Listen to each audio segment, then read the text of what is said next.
Hello guys! Welcome dito sa aking channel, Kapalaran 888. Alamin natin ang message sa iyo ng baraha.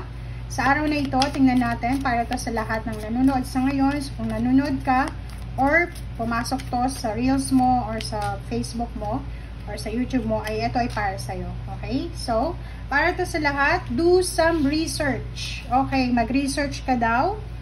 You need more information about this situation.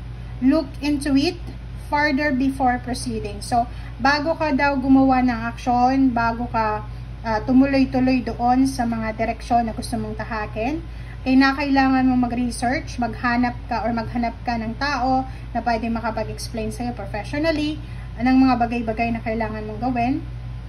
And, dito sinasabi ng baraha na pag-aralan ang bawat actions, ang bawat actions and then resolution na gagawin natin simula sa ngayon. Okay? So, thank you guys for watching.